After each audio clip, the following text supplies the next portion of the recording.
वज़ीर-ए-आज़म नरेंद्र मोदी दिल्ली में वीर बाल दिवस के मौके पर एक तारीखी प्रोग्राम में हुए शामिल। 300 बाल कीर्तनियों के जरिए पेश किए जाने वाले शब्द कीर्तन में भी हुए शरीक। 3000 बच्चों के मार्च पास्ट को किया रवाना। इस मौके पर वज़ीर-ए-आज़म ने कहा कि बदकिस्मती से हमें ऐसी तारीख पढ़ाई गई जिससे हमारे अंदर एहसास कमतरी पैदा हुई।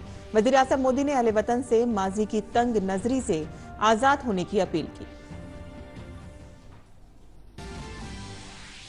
सदर जमहूरिया द्रौपदी मुर्मू आज से तेलंगाना के 5 रोजा दौरे पर। दौरे के पहले रोज सदर जमहूरिया ने आंध्र प्रदेश में वजारत सयाहत की प्रसाद योजना के तहत श्री शैलम मंदिर में सयाहों के सहूलत मरकज समेत तरक्याती मंसूबों का किया इफ्तिताह।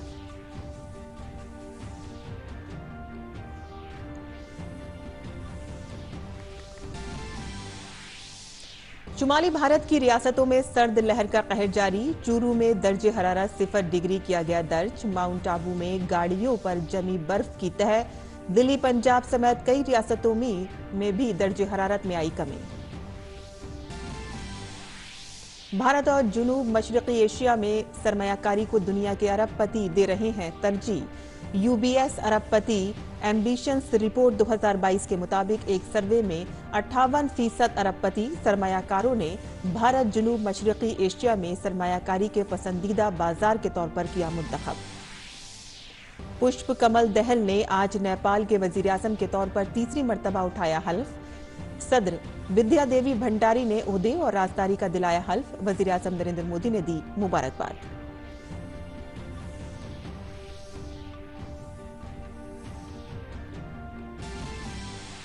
अमेरिका में बर्फीला तूफान का कहर जारी। महलूकीन की तादाद बढ़कर हुई 32। सर्दी ने लोगों को घरों में किया कैद। बिजली सप्लाई बुरी तरह से मुतासिर।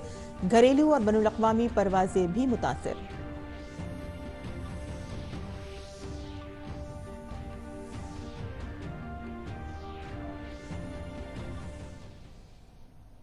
आदाब नाज़रीन, खबरनामे में आपका इस्तकबाल है। मैं हूं साइमा खान। अब खबरें तफसील से। वज़ीर-ए-आज़म नरेंद्र मोदी ने दिल्ली में वीर बाल दिवस के मौके पर एक तारीखी प्रोग्राम में शिरकत की। प्रोग्राम के दौरान वज़ीर-ए-आज़म ने तकरीबन 300 बाल कीर्तनियों के जरिए पेश किए जाने वाले शब्द कीर्तन में शामिल हुए। वज़ीर-ए-आज़म ने श्री गुरु गोबिंद सिंह जी के प्रकाश पर्व के दिन ऐलान करते हुए कहा था कि 26 दिसंबर को श्री गुरु गोबिंद सिंह के बेटों साहिबजादा बाबा जोरावर सिंह जी और बाबा फतेह सिंह जी की शहादत को वीर बाल दिवस के तौर पर मनाया जाएगा। वीर बाल दिवस हमें याद दिलाएगा कि शौर्य की पराकाष्ठा के समय कम आयु मायने नहीं रखती। वीर बाल दिवस हमें याद दिलाएगा कि 10 गुरुओं का योगदान क्या है, देश के स्वाभिमान के लिए सिख परंपरा का बलिदान क्या है। वीर बाल दिवस हमें बताएगा कि भारत क्या है, भारत की पहचान क्या है। इस अहम मौके पर वज़ीर-ए-आज़म ने दिल्ली में तकरीबन 3000 बच्चों के जरिए मार्च पास्ट को रवाना किया। वज़ीर-ए-आज़म ने कहा कि बदकिस्मती से हमें ऐसी तारीख पढ़ाई गई जिससे हमारे अंदर एहसास कमतरी पैदा हुई। वज़ीर-ए-आज़म ने अहले वतन से माजी के तंग नजरी से आजाद होने की अपील की।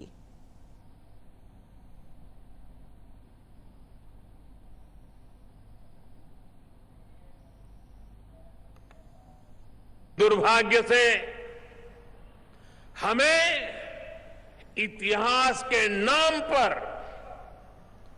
वो गढ़े हुए नैरेटिव बताए और पढ़ाए जाते रहे जिनसे हमारे भीतर हीन भावना पैदा हो।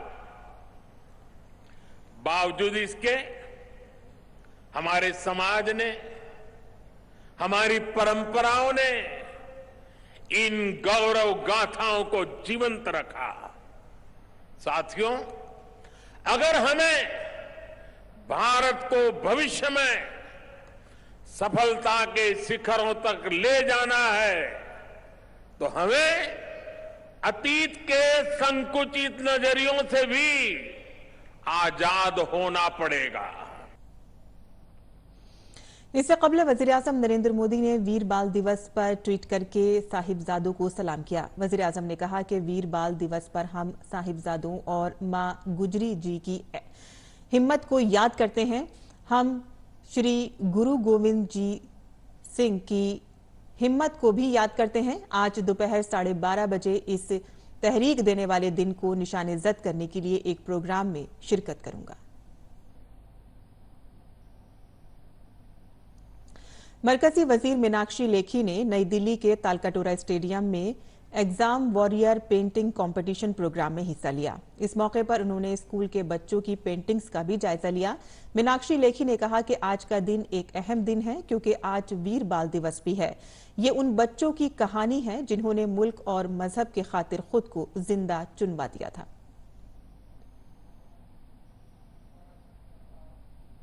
ऐतिहासिक रूप से महत्वपूर्ण दिन है और वो है वीर बाल दिवस का जो हमने मनाया।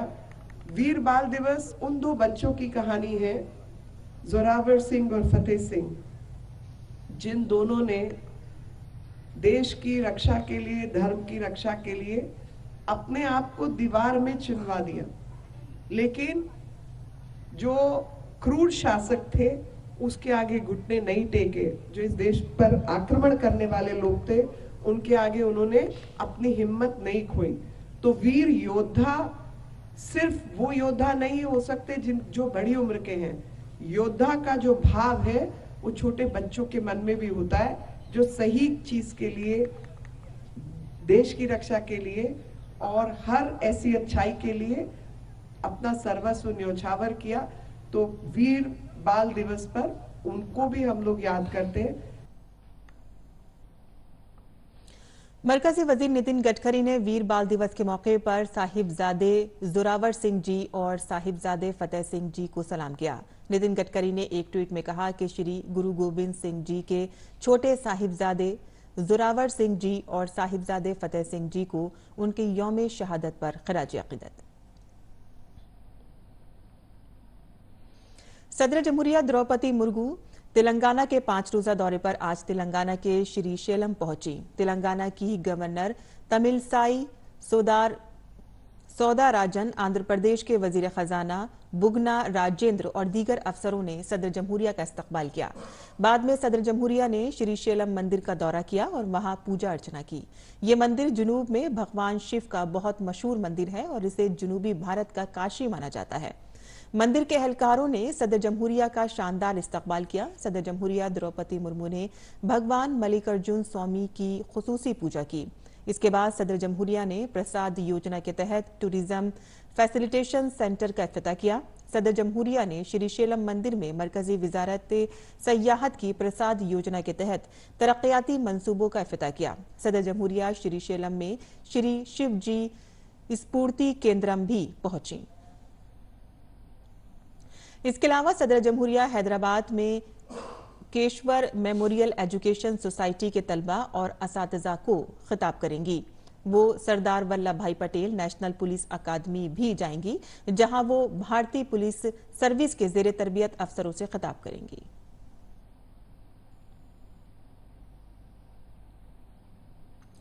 आईसीआईसीआई बैंक में कर्ज मामले में सीबीआई की बड़ी कार्रवाई जारी है। ताजा वाकये में सीबीआई ने इस मामले में वीडियोकॉन के बानी वेणुगोपाल धूत को गिरफ्तार किया है। इल्जाम है कि जब चंद्रा कोचर आईसीआईसीआई बैंक की कमान संभाल रही थी तो तब उन्होंने वीडियोकॉन ग्रुप को 3,250 करोड़ का बैंक लोन दिया था। बदले में चंद्रा कोचर के शौहर दीपक कोचर की कंपनी ने न्यू रिन्यूएबल को वीडियोकॉन से सरमाया मिला था। काबिल जिक्र है कि जांच एजेंसी इस मामले में आईसीआईसीआई बैंक की साबिक एमडी चंद्रा कोचर और उनके शौहर दीपक कोचर को पहले ही गिरफ्तार कर चुकी है। मुल्क में कोरोना के खिलाफ जारी जंग में वैक्सीनेशन मुहिम तेजी से जारी है। मुल्क गिर वैक्सीनेशन मुहिम के तहत अब तक वैक्सीन की 220 करोड़ से ज्यादा खुराकें दी जा चुकी हैं। इसके साथ ही मुल्क में गुज़िश्ता 24 घंटों के दौरान 196 नए कोरोना केसेस दर्ज हुए हैं। इस दौरान 190 अफराद कोरोना से सेहतयाब भी हुए हैं। इस वक्त मुल्क में एक्टिव केसेस की शरह 0.01% है, जबकि सेहतयाबी की शरह 98.8% तक पहुंच गई है।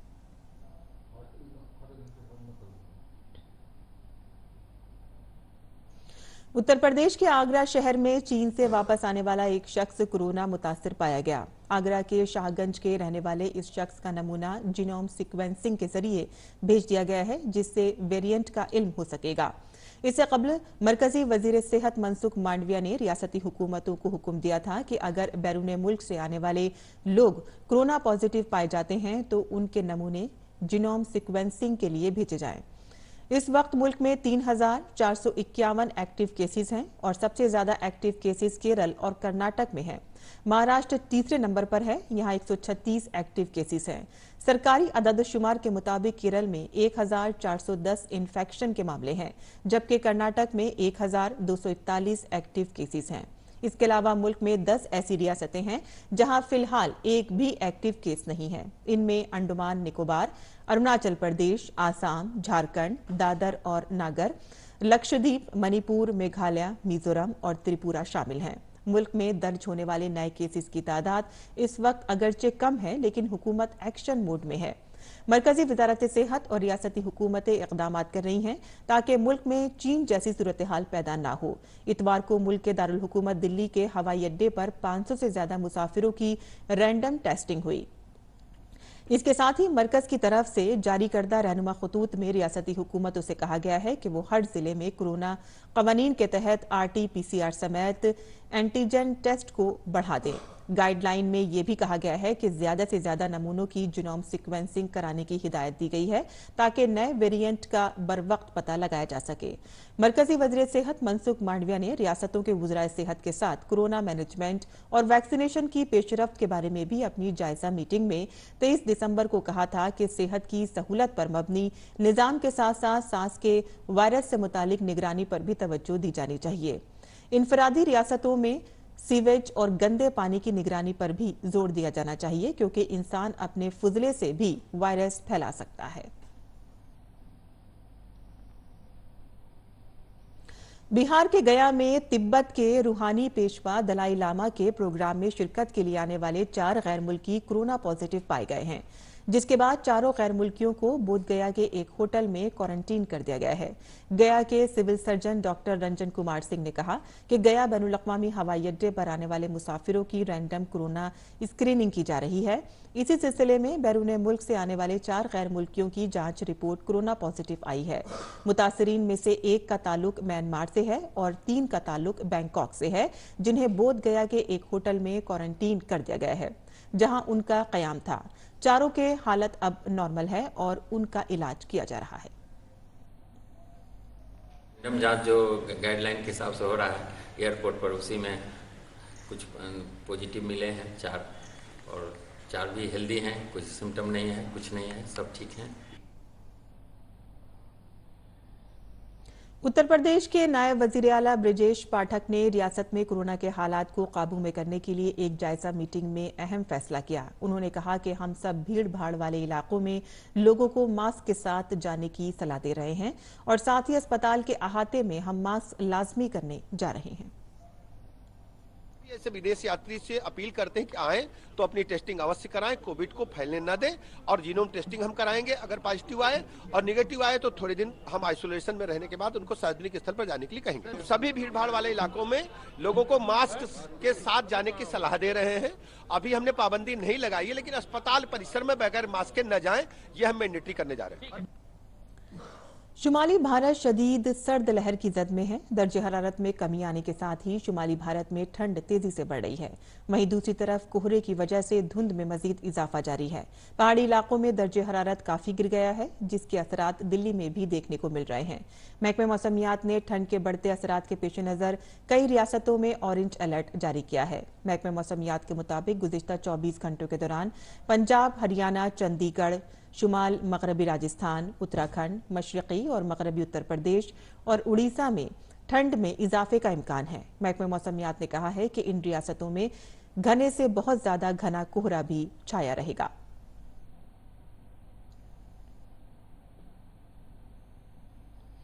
दिल्ली समेत शुमाली भारत में ठंड का कहर जारी है। धुंध के साथ ही दिल्ली में ठंड बरकरार है। कई मकामात पर कोहरा भी अपना असर दिखा रहा है। दिल्ली एनसीआर के कई इलाकों में घना कोहरा देखने को मिल रहा है। बढ़ती ठंड से मुतालिक आज दिल्ली में ऑरेंज अलर्ट जारी किया गया है। दिल्ली में जारी सर्द तरीन लहरों से लोगों को मनाली की ठंड याद दिलाती है। पहाड़ी इलाकों में मुसलसल बर्फबारी की वजह से मैदानी इलाकों में पारा लगातार गिर रहा है और दिल्ली में तो ये 4 डिग्री तक पहुंच गया है। इस दरमियान महकमे मौसमियात ने भी आने वाले दिनों में मजीद ठंड बढ़ने का इंतबा जारी किया है। मुल्क में शदीद ठंड पड़ रही है। मुल्क और बैरून मुल्क से यहां आने वाले सयाहों ने शनिचर की सुबह 8 बजे से इतवार सुबह 8 बजे तक 10,519 गाड़ियां अटल टनल से गुजरी। सयाहों ने लाहौल स्पीति जिले के कोकसर और सिसोम में बर्फ का दीदार करके क्रिसमस मनाया। इतवार को भी सारा दिन सयाहों की गाड़ियों की आमदोरफ्त मुसलसल जारी रही और गुज़िश्ता 24 घंटों में 19,000 गाड़ियों ने अटल टनल रोहतांग को अबूर किया। दिलचस्प बात यह है कि क्रिसमस और नए साल के मौके पर मनाली के होटल फुल चल रहे हैं। सयाहों की गाड़ियों की आमदोरफ्त की वजह से मनाली की सड़कों पर मुसलसल जाम है। हालांकि मनाली में 100 से ज्यादा जवानों को ट्रैफिक के निजाम की देखभाल के लिए तैनात किया गया है। मकामी इंतजामिया ने कहा है कि ट्रैफिक को बहाल रखने के लिए हमने मुकम्मल इंतजाम किए हैं। शुमाली भारत में इन दिनों कड़ाके की ठंड के साथ ही घना कोहरा पड़ रहा है, जिसका असर भारतीय रेलवे की खिदमत पर भी देखने को मिल रहा है। पीर को भारतीय रेलवे की तरफ से 318 ट्रेनों को मंसूख किया गया, जिसमें से 284 ट्रेनों को पूरी तरह से और 34 ट्रेनों को जुज़वी तौर पर मंसूख किया गया। इसके अलावा 20 रेलगाड़ियों की आमदोरफ्त के वक्त में भी तब्दीली की गई और 24 ट्रेनों का रुख तब्दील किया गया। मंसूख ट्रेनों में महाराष्ट्र, दिल्ली, पंजाब, उत्तर प्रदेश, हरियाणा, बिहार, तमिलनाडु, झारखंड, गुजरात और दीगर रियासतों से चलने वाली गाड़ियां हैं। वहीं बड़ी तादाद में ट्रेनें ताखीर से चल रही हैं। जम्मू कश्मीर के पुंछ में 4 रोजा मौसम सरमा का त्यौहार फ्रोजन फेस्टा जारी है। इस तकरीब में मुल्क भर के ब्रांड्स की एक के बाद एक परफॉर्मेंस के साथ साथ खित्ते की सकाफती विरसे को जाहिर करने वाले बहुत से प्रोग्राम पेश किए गए हैं। इस फेस्टिवल का मकसद पुंछ के सयाहती मकामात, सकाफती खानों और मकामी मसनूआत को मुल्क के सयाहती नक्शे पर लाना है। ये प्रोग्राम नौजवानों और देही अफराद ने फौज और जम्मू के महकमे सयाहत के साथ मिलकर पुंछ जिले में मुनक्किद किया है, जो भारत पाकिस्तान सरहद पर वाक़ है।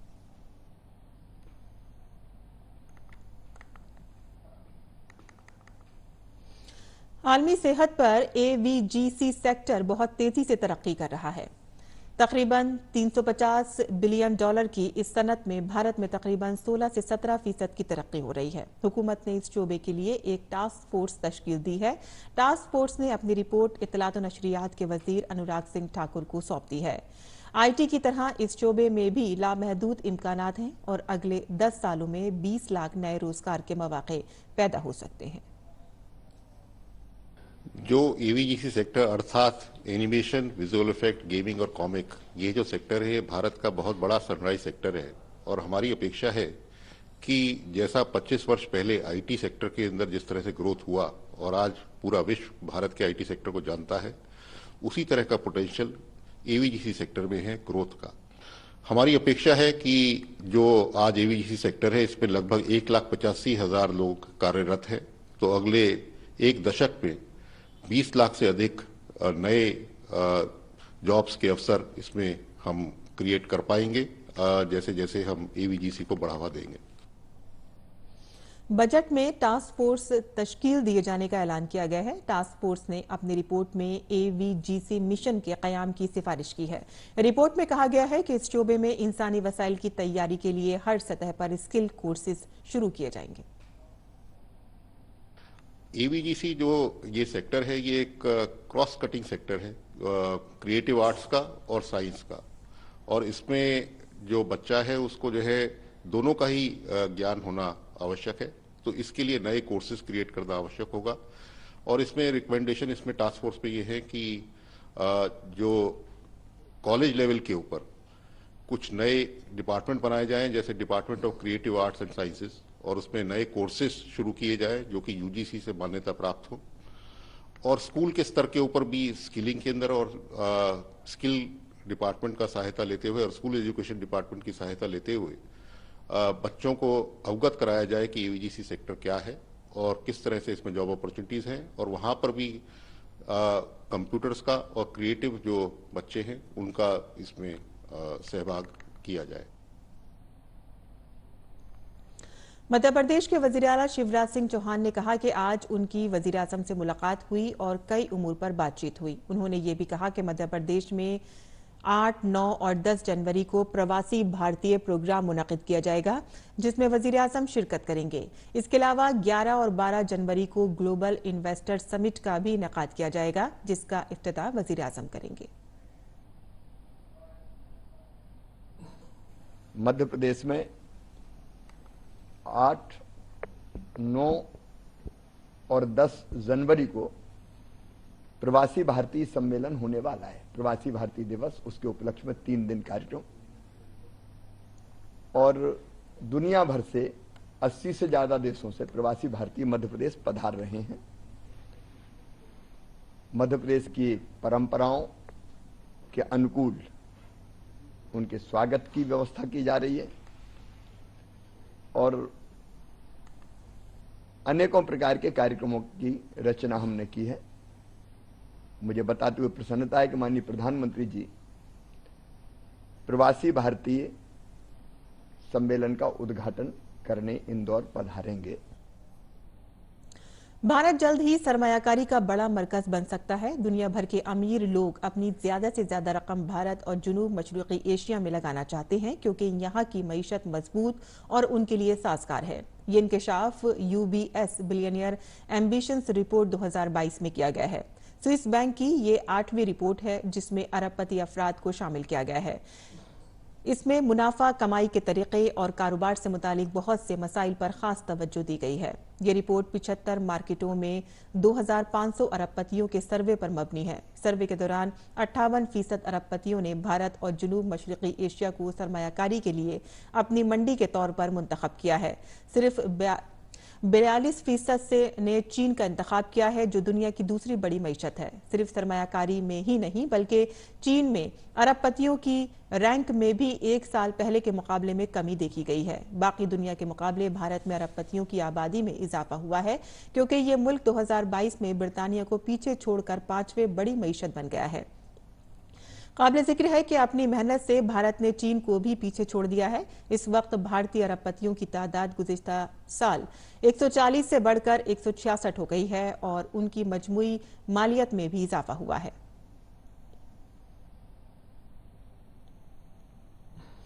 RBI ने मुल्क के तमाम बैंकों से कहा है कि वो 1 जनवरी तक मौजूदा लॉकर सारिफीन के साथ लॉकर मुआहिदों की तजदीद करें। तमाम मौजूदा लॉकर सारिफीन को नए मुआहिदे के लिए अपनी अहलियत का सबूत फराहम करने की जरूरत होगी। तमाम सारिफीन को मखसूस तारीख से पहले अपने मुआहिदे की तजदीद करनी होगी। RBI ने तमाम बैंकों को मशवरा दिया है कि वो स्ट्रांग रूम और बैंक के मुश्तरका इलाकों के दाखिली और खारजी रास्तों पर CCTV कैमरे नस्ब करें। इसके अलावा तमाम बैंकों के लिए ये लाजमी होगा कि वो कैमरों की रिकॉर्डिंग को कम से कम 180 दिन तक महफूज रखें। RBI ने बैंकों को ये भी हिदायत दी है कि वो इस बात को यकीनी बनाएं कि नए लॉकर मुआहिदों में कोई गैर मुनसिफाना ज़ाब्ता या शर्त नहीं होनी चाहिए। रहनुमा खतूत के मुताबिक अगर कोई कस्टमर इत्तला देता है कि उसके लॉकर को उसकी मालूमात के बगैर खोल दिया गया है या चोरी या हिफाजती कोताही हुई है, तो बैंक पुलिस की तफ्तीश और केस को खत्म करने तक CCTV रिकॉर्डिंग को महफूज रखेगा। डकैती या आग लगने या इमारत गिरने की सूरत में लॉकर होल्डर्स नुकसान के मुआवजे के तौर पर बैंक चार्जेस से 100 गुना तक हासिल कर सकते हैं। ताहम बैंक कुदरती तौर पर होने वाले किसी नुकसान का जिम्मेदार नहीं होगा। पुष्प कमल दहल ने आज तीसरी मर्तबा नेपाल के वजीर-ए-आजम के ओहदे का हलफ लिया। सदर विद्या देवी भंडारी ने पुष्प कमल दहल को ओहदे और राजदारी का हलफ दिलाया। पुष्प कमल दहल को केपी शर्मा ओली की क़यादत वाली CPN-UML ने हिमायत दी है। पुष्प कमल दहल प्रचंड ने नेपाल की सदर विद्या देवी भंडारी को अरकान पार्लिमान की हिमायत वाला खत भी सौंपा, जिसमें अक्सरियत के लिए वाज़ेह तौर पर 165 अरकान पार्लियामेंट के दस्तखत हैं।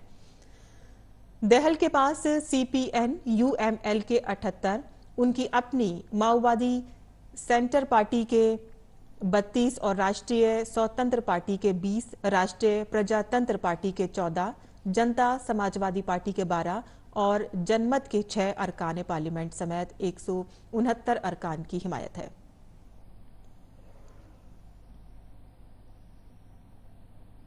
पाकिस्तान के सूबे बलूचिस्तान में मुतअद्दिद धमाकों में आर्मी कैप्टन समेत 5 फौजी हलाक और 15 जख्मी हो गए हैं। 2 धमाके कोयटा के जिले कोहलू के काहान इलाके में हुए, जबकि चौथा धमाका तुर्बत में हुआ।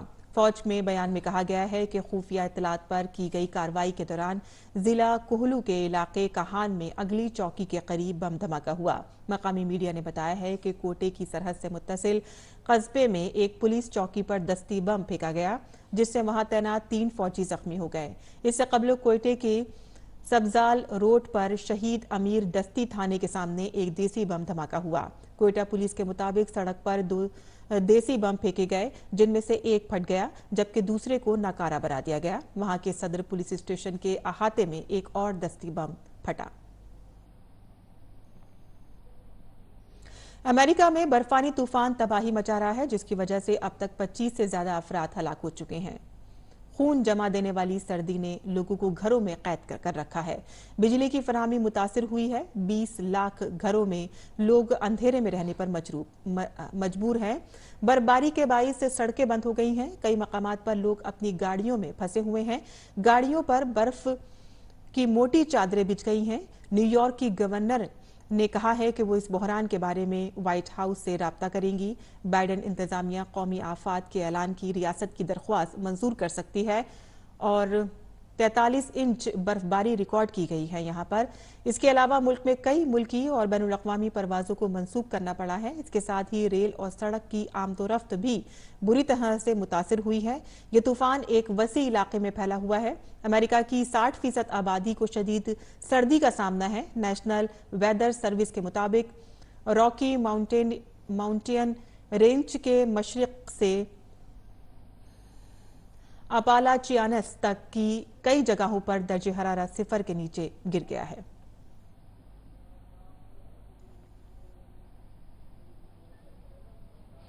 आगे बढ़ते हैं और खेल की खबरों पर नजर डालते हैं, जहां उड़ीसा में हॉकी वर्ल्ड कप की तैयारियां जोरों शोर से जारी हैं। एक तरफ वर्ल्ड कप के हवाले से अवाम में जोशो खरोश का माहौल है, तो वहीं दूसरी तरफ FIH Orissa men's hockey world cup trophy पूरे मुल्क का सफर करने के बाद उड़ीसा वापस आ गई है। हॉकी वर्ल्ड कप की ये ट्रॉफी अब इतवार से उड़ीसा के तमाम अजला के दौरे पर चलेगी, जहां भुवनेश्वर एयरपोर्ट पर ट्रॉफी की आमद के बाद इसका शानदार इस्तकबाल किया गया। हॉकी वर्ल्ड कप ट्रॉफी रियासत के तमाम अजला के साथ साथ सुंदरगढ़ के 17 ब्लॉक्स का अहाता करेगी और इससे लोगों में जोशो खरोश बढ़ेगा। 21 दिनों तक हॉकी वर्ल्ड कप ट्रॉफी ने मुल्क के 13 शहरों और एक यूनियन टेरिटरी का दौरा किया। मर्दों का हॉकी वर्ल्ड कप 13 जनवरी से शुरू होगा, जिसमें 16 टीमें हिस्सा लेंगी। वर्ल्ड कप के तमाम मैचेस भुवनेश्वर और राउरकेला में खेले जाएंगे। और इसी के साथ ही हमारा खबरनामा यही खत्म पसीर होता है। हमारी पूरी टीम को दें इजाजत। आदाब।